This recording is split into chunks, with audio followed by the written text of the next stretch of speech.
बहुत स्वागत है आपका प्राइम एट 4 में। नमस्कार, आपके साथ मैं हूं दिनेश गौतम। पहले आपको बता दूं आज प्राइम एट 4 में खास क्या है। आज के मेन्यू में खास आपको दिखाएंगे देश भर में नीट को लेकर कांग्रेस का प्रदर्शन जारी, लेकिन जनता पूछ रही है कब आएगी असली गुनहगार की बारी। यूपी में अब नहीं होगी परीक्षा में धांधली, ना होगा पेपर लीक। योगी ने बनाई स्पेशल सील। ये सील क्या है आगे आप देखेंगे। कहीं हिजाब पर हंगामा तो कहीं बुरके में बदमाश, दोनों खबरें डिटेल के साथ आज प्राइम एट 4 में। और दिल्ली में आतिशी पानी के लिए अनशन पर क्या बैठी बारिश हो गई। दिल्ली के अलावा और कहां कहां मौसम मेहरबान है, ये भी आपको आज प्राइम एट 4 में देखने को मिलेगा। विस्तार में जाऊं, सबसे मौसम का हाल क्या है। भीषण गर्मी से कुछ राहत की बात। दिल्ली एनसीआर में भीषण गर्मी से कुछ राहत मिली। दिल्ली के कई इलाकों में हो रही है तेज बारिश। दिल्ली, नोएडा और गुरुग्राम में बारिश हुई। लखनऊ में भी मूसलाधार बारिश हुई है। बारिश के चलते उत्तर भारत के मैदानी हिस्सों में, खासतौर से उत्तर प्रदेश में जिन जगहों को बड़े दिनों से राहत का इंतजार था, वहां कुछ राहत मिली। दिल्ली एनसीआर में भी ये फुहारें, राहत की फुहारें साबित हुई। दिल्ली और लखनऊ की तस्वीरें आप देख रहे हैं। लखनऊ में तुलनात्मक रूप से कुछ ज्यादा बारिश हुई है। दिल्ली में जो बारिश हुई है वो बौछारें कही जा सकती हैं। और दिल्ली, लखनऊ के अलावा देश के उन राज्यों की भी तस्वीरें आपको दिखा देते हैं जहां मूसलाधार बारिश से बाढ़ जैसे हालात तक बन गए। जम्मू कश्मीर, हिमाचल, चंडीगढ़, हरियाणा, असम, गुजरात, महाराष्ट्र, आंध्र प्रदेश, इन राज्यों में लगातार बारिश हो रही है और जिसकी वजह से बाढ़ जैसे हालात हैं। असम में बाढ़ ने जमकर तबाही मचाई है। असम में स्थितियां कैसी बनी हुई हैं खासतौर से, ये आपको दिखाते हैं इस रिपोर्ट में।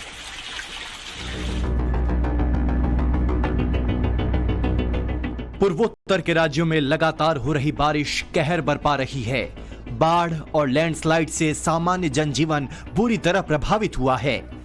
असम की बात करें तो यहां कुदरती आपदा से 36 लोगों की मौत हो चुकी है। वहीं पूरे राज्य में 4 लाख से ज्यादा लोग प्रभावित हुए हैं। नदियां खतरे के निशान से ऊपर बह रही हैं। नतीजा यह है कि ग्रामीण और निचले इलाकों में जल प्रलय जैसे हालात बन गए हैं। जहां तक नजर जा रही है सिर्फ पानी ही पानी नजर आ रहा है। असम के 19 जिले बाढ़ की चपेट में आ चुके हैं। करीब 2 लाख लोग बाढ़ से प्रभावित हैं। कई जिलों में बाढ़ और भूस्खलन से सड़कें, पुल तबाह हो गए हैं। असम का करीमगंज इलाका सबसे ज्यादा कुदरती मार झेल रहा है। यहाँ 2.5 लाख लोग प्रभावित हुए हैं। दरांग में 53,000 और तामुलपुर में 23,000 लोगों पर बाढ़ ने कहर बरपाया है। करीमगंज में घरों में पानी घुस गया है। सड़कें दरिया में तब्दील हो गई हैं। हर तरफ तबाही का मंजर देखने को मिल रहा है।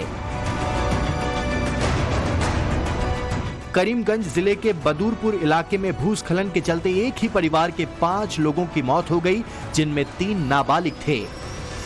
असम में तकरीबन 1311 गांव बाढ़ के पानी में डूबे हुए हैं। 6500 हेक्टेयर फसल बर्बाद हो चुकी है। सरकार और प्रशासन की तरफ से 105 राहत शिविर बनाए गए हैं, जिनमें 15,000 के करीब लोगों ने शरण ले रखी है। असम के गोलपाड़ा में बांस से बना पुल बाढ़ बारिश की भेंट चढ़ गया।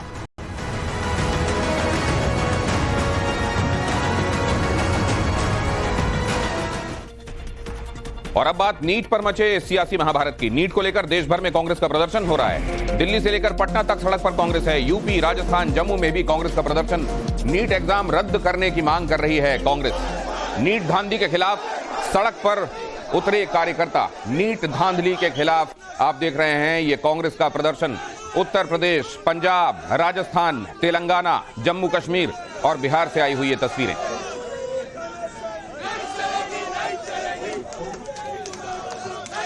नीट की परीक्षा है, आप देखेंगे इसकी पूरी तरीके से इन लोगों ने जिस तरीके से इसको मतलब बच्चों को भविष्य के साथ खिलवाड़ किया है। पूरे देश में कांग्रेस पार्टी सड़क पर है और हम सब लोग उतर के इन सब चीजों का विरोध कर रहे हैं। तो अजय राय आपको दिखाई दिए, कांग्रेस के उत्तर प्रदेश के अध्यक्ष। वो कह रहे हैं ये संघर्ष आगे जारी रहेगा। और नीट परीक्षा में हुई धांधली के खिलाफ पंजाब कांग्रेस ने केंद्र सरकार के खिलाफ जोरदार प्रदर्शन किया। इस मौके पर बड़ी संख्या में कांग्रेस विधायक, पूर्व विधायक, सांसद शामिल हुए। इस दौरान सभी नेताओं ने सबसे पहले मंच से संबोधन किया। प्रदर्शन कर रहे कई नेताओं को हिरासत में लिया गया है। जो जितनी बड़ी हेराफेरी हुई है और जितने बड़े ये मार्क्स का स्कैंडल है, ग्रेस मार्क्स दिए गए हैं और 65 लोगों को 720 पे 720 नंबर मिल गए हैं, जो कभी इतिहास में कभी नहीं हुआ है। और अब तो बिचौले भी पकड़े गए हैं, विद्यार्थी भी वो गिरफ्त में आए हैं जिन्होंने पेपर खरीदा था। इतने बड़े साक्ष्य होने के बावजूद सरकार जो मानने को तैयार नहीं है कि कोई पेपर लीक हुआ है। 41 बार इस देश के अंदर पेपर लीक हो गया पिछले 5 साल में।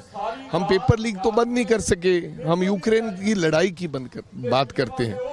तो मैं समझता हूं कि ये बहुत बड़ा अन्याय है, ज़्यादती है। इसके ऊपर गंभीरता से विचार करते हुए सीबीआई अगर इंक्वायरी होनी है तो मेरे को लगता कि किसी सुप्रीम कोर्ट के सिटिंग जज के देख रेख के नीचे ये इंक्वायरी होनी चाहिए। दोबारा नीट परीक्षा कराए जाने की मांग को लेकर जयपुर में भी कांग्रेस ने जोरदार प्रदर्शन किया। कांग्रेस के इस प्रदर्शन में गोविंद सिंह डोटासरा भी शामिल हुए। नीट का पेपर आउट हुआ है और सरकार सुप्रीम कोर्ट के कहने के बावजूद भी हठधर्मिता कर रही है। 23-24 लाख बच्चों के भविष्य का फैसला इनसे नहीं हो रहा है, उनके साथ में अन्याय हुआ है, उनका पेपर लीक हुआ है। और आप समझ सकते हैं कि जिस प्रकार भारतीय जनता पार्टी ने राजस्थान के अंदर किस प्रकार से एक गलत माहौल बना करके बच्चों के भविष्य के साथ तो खिलवाड़ किया ही किया, इन्होंने पूरे प्रदेश में एक नकारात्मक माहौल पैदा करके और सत्ता लूट ली। और आज जब डबल इंजन की सरकार है तो ये नीट को क्यों नहीं निरस्त कर रहे? प्रमाणित हो गया, सब कुछ प्रमाणित हो गया कि घोटाला हुआ है, बेईमानी हुई है, चोरी हुई है, बच्चों के भविष्य के साथ में कुठाराघात हुआ है, ये पेपर 100% लीक हुआ है, फिर भी सरकार नहीं कर रही। और जयपुर में कांग्रेस कार्यकर्ताओं ने एक शख्स को पीटा भी। गहलोत सरकार में धांधली का खुलासा करने पर पीटा।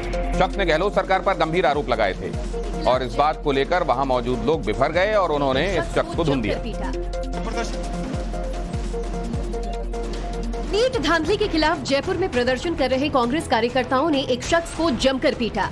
प्रदर्शन करने के लिए लोग आए थे, लेकिन एक व्यक्ति अपनी कोई आवाज उठाने की कोशिश कर रहा था, इसके साथ मारपीट करते हुए नजर आ रहे हैं ये लोग। ये देखिए, जिस शख्स के साथ मारपीट की गई वो गहलोत सरकार में हुई धांधली से नाराज था। वो मंच से गहलोत सरकार में हुए भ्रष्टाचार का भांडाफोड़ करना चाहता था, लेकिन जैसे ही मंच की तरफ आगे बढ़ा तो लोग उस पर टूट पड़े और उसे बीजेपी का एजेंट बताने लगे। बीजेपी वालों का भेजा हुआ एजेंट है, दारू के नशे में चूर है, ये दारू पिया हुआ है, जिसको मैंने वहाँ से रोका था। कार्यकर्ताओं ने उसे धरना स्थल से बाहर भगा दिया।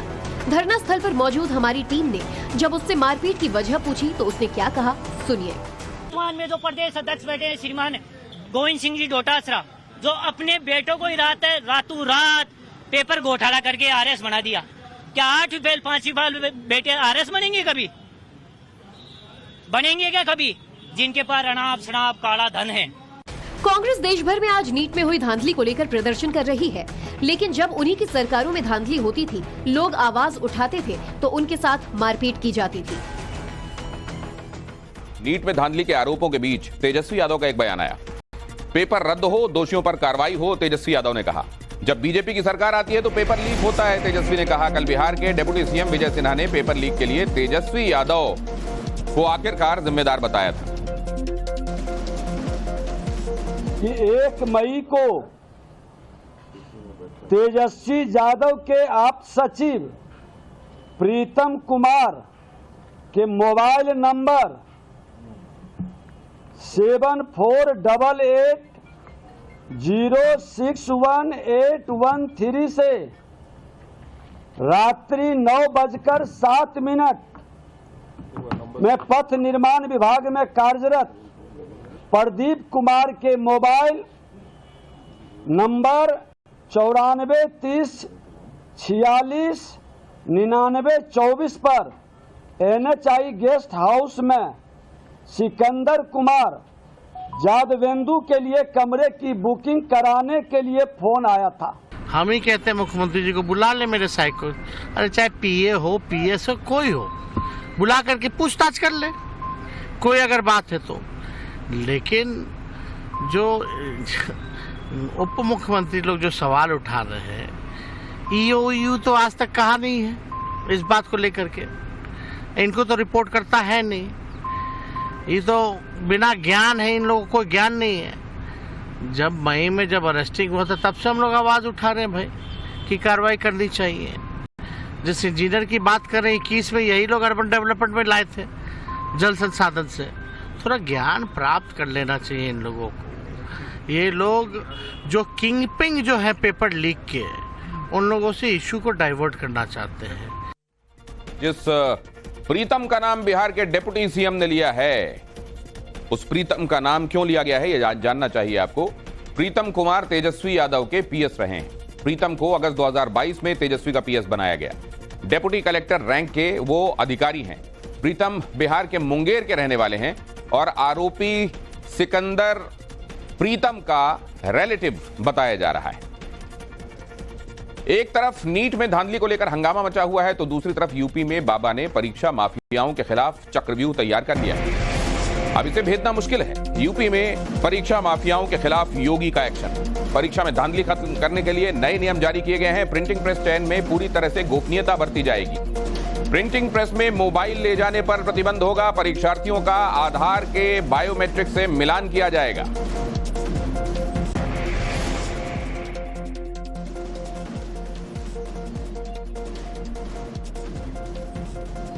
मुख्यमंत्री योगी आदित्यनाथ के निर्देश पर पेपर लीक होने से रोकने और धांधली खत्म करने के लिए नई नीति जारी कर दी गई है। नई नीति में परीक्षा केंद्र पर बस स्टैंड, रेलवे स्टेशन और कोषागार से 10 किलोमीटर के अंदर परीक्षा केंद्र होंगे और वहां जाने के लिए सड़क के साथ यातायात के साधन की व्यवस्था होगी। डीएम की अध्यक्षता में समिति बनाकर परीक्षा केंद्रों का सिलेक्शन किया जाएगा।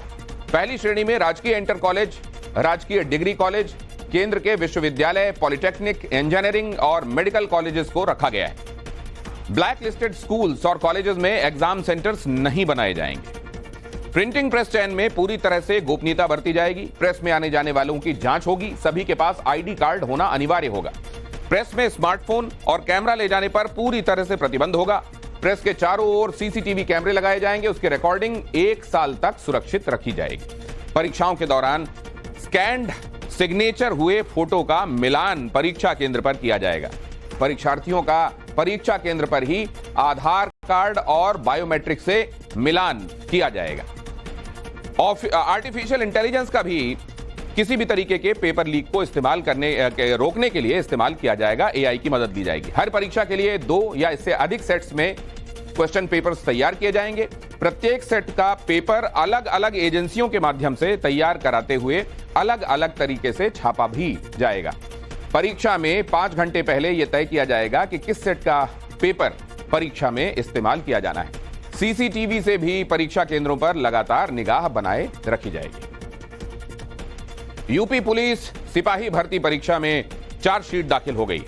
यूपी एसटीएफ ने दाखिल की है पहली चार्जशीट। चार्जशीट में मास्टरमाइंड रवि अत्री समेत 18 आरोपियों के नाम हैं। 900 पेजेस की चार्जशीट में चौंकाने वाले कई खुलासे हैं। करीब 4 महीने पहले आयोजित की गई यूपी पुलिस सिपाही भर्ती परीक्षा के पेपर लीक केस में 18 आरोपियों के खिलाफ यूपी एसटीएफ ने पहली चार्जशीट कोर्ट में दाखिल कर दी। पेपर लीक होने के बाद से ही एसटीएफ की टीम इसकी जांच में जुटी थी। जांच में सबसे महत्वपूर्ण भूमिका एसटीएफ की मेरठ यूनिट ने निभाई। मेरठ यूनिट ने ही मानेसर रिजॉर्ट में पेपर रटवाने के मामले का भंडाफोड़ किया था। इसी साल जनवरी महीने में यूपी पुलिस सिपाही भर्ती के 60,000 पदों की वैकेंसी निकाली गई थी। करीब 1 महीने बाद 17 और 18 फरवरी को प्रदेश के अलग अलग सेंटर्स पर सिपाही भर्ती परीक्षा आयोजित की गई, लेकिन इस परीक्षा पर तब ग्रहण लग गया जब नकल माफियाओं ने इसमें सेंधमारी की और पेपर लीक करा दिया। पेपर लीक होने के बाद अभ्यर्थियों का गुस्सा फूट पड़ा। मामले की गंभीरता देखते हुए मुख्यमंत्री योगी आदित्यनाथ ने पेपर निरस्त करते हुए जांच के आदेश दिए। शासन के स्तर में यूपी एसटीएफ को इसकी जांच सौंपी गई। यूपी एसटीएफ ने जब सिपाही भर्ती पेपर लीक केस की जांच करनी शुरू की तो एक के बाद एक करीब 6 राज्यों से इसके तार जुड़े। और अब खबर माफियाओं पर योगी के एक्शन की। प्रयागराज में माफिया अतीक की फैमिली पर एक्शन हुआ। अशरफ की पत्नी जैनब फातिमा के घर पर बुलडोजर चला।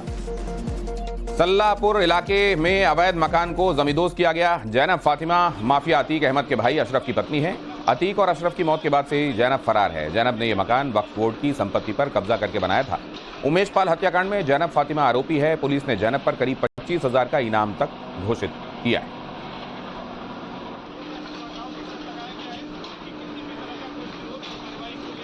और जैनब फातिमा पर एक्शन क्यों हुआ, यह भी आपको पता होना चाहिए। जैनब का मकान यूपी सुन्नी सेंट्रल वक्फ बोर्ड की जमीन पर बना हुआ था। जैनब ने मकान अपने चचेरे भाई AW फैजी के नाम पर बनवाया था।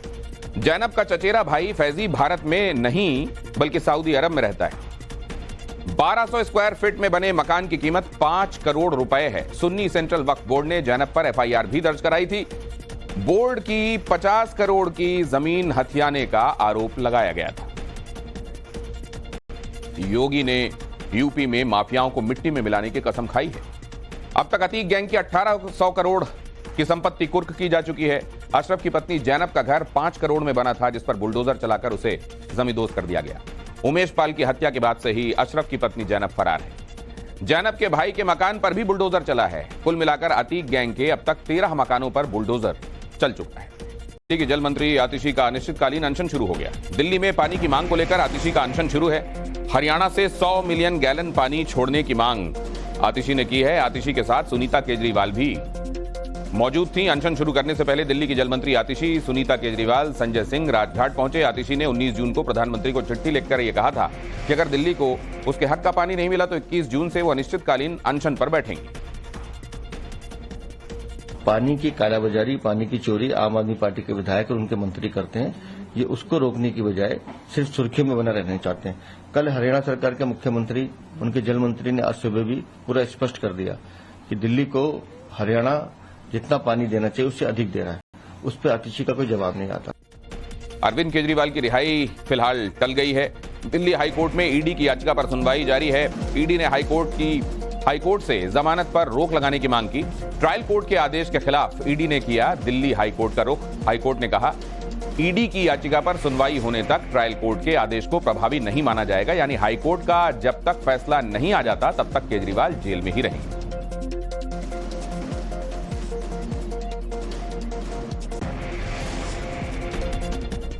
जिस आबकारी नीति को लेकर दिल्ली की सरकार के मुख्यमंत्री से लेकर मंत्री तक जेल की हवा खा चुके हैं, उसकी शुरुआत कहां से हुई, ये एक रिकैप देख लीजिए जरा। 17 अगस्त 2022 सीबीआई ने सिसोदिया समेत 14 लोगों के खिलाफ FIR दर्ज की। 22 अगस्त 2022 को ईडी ने मनी लॉन्ड्रिंग का केस दर्ज किया। 27 सितंबर 2022 को सीबीआई ने विजय नायर को गिरफ्तार किया। 28 सितंबर 2022 को शराब कारोबारी समीर महेंद्र गिरफ्तार हुआ।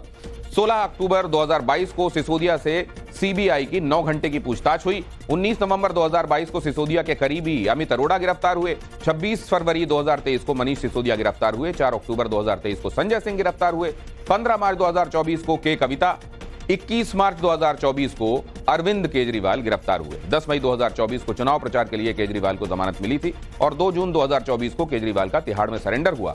20 जून को राउज एवेन्यू कोर्ट से केजरीवाल को जमानत मिली और उसके बाद जैसा मैंने आपको बताया हाई कोर्ट ने यह कह दिया है कि ईडी का पक्ष सुने बगैर इस मामले में जमानत नहीं दी जाएगी। ओडिशा कांग्रेस अध्यक्ष पर फेंकी गई स्याही, अगली खबर प्राइम एट 4। ओडिशा में शरद पटनायक पर फेंकी गई स्याही। पार्टी कार्यालय में अज्ञात व्यक्तियों ने उन पर स्याही फेंक दी। ये रही तस्वीरें ओडिशा में शरद पटनायक पर स्याही फेंके जाने की तस्वीर।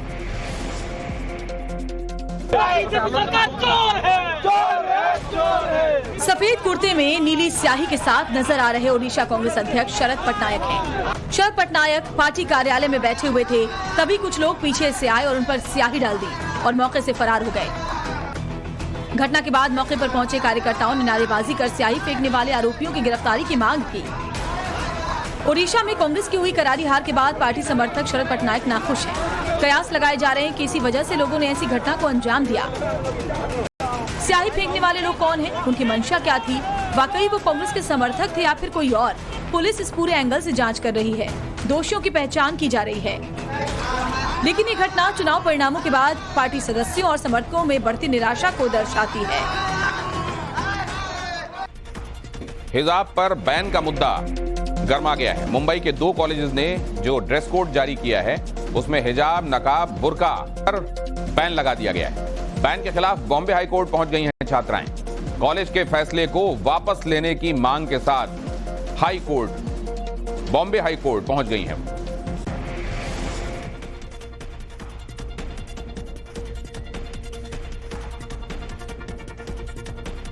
ये मामला जो है इसमें दोनों पक्षों की तरफ से क्या कहा जा रहा है वो आपको बता देते हैं। छात्राओं ने क्या आरोप लगाए हैं और कॉलेज की तरफ से क्यों ऐसा आवश्यक समझा गया है कि हिजाब, नकाब, बुर्का ये पहनकर छात्राएं नहीं आएंगी? छात्राओं ने कहा कि कॉलेज की कार्रवाई मनमानी भरी हुई है और ये कहा गया कि फैसला राइट टू चॉइस के खिलाफ है।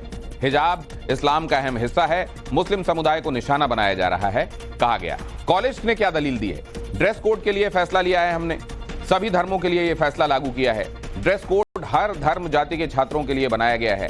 हिजाब बैन मुस्लिम संप्रदाय को टारगेट करते हुए और उनके खिलाफ नहीं बनाया गया है, बल्कि हमारे ये यूनिफॉर्म को देखते हुए ड्रेस कोड के हिसाब से हमने तय किया है।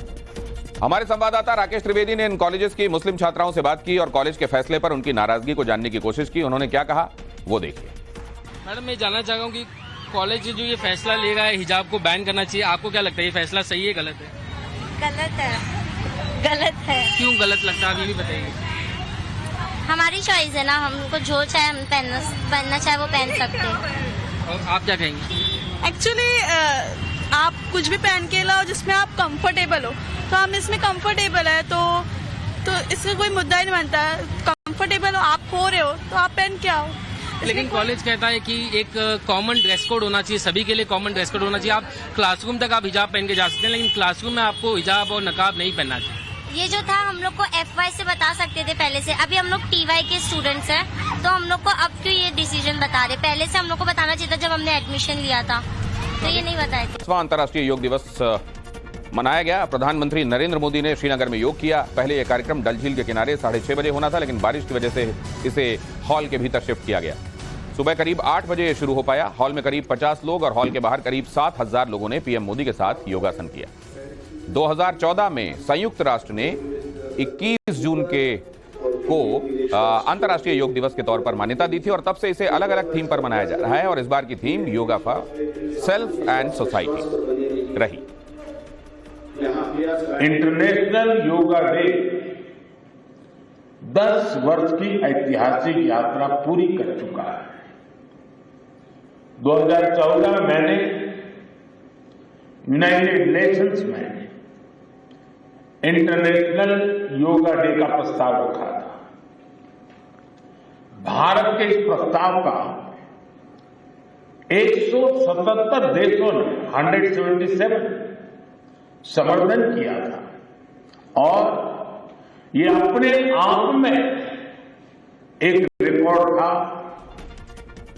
केंद्रीय गृह मंत्री अमित शाह अंतर्राष्ट्रीय योग दिवस के मौके पर अहमदाबाद पहुंचे। उन्होंने सिंधु भवन रोड में एक सार्वजनिक उद्यान में योग किया। शाह के साथ बीजेपी के कई नेताओं और कार्यकर्ताओं ने भी योग कार्यक्रम में हिस्सा लिया।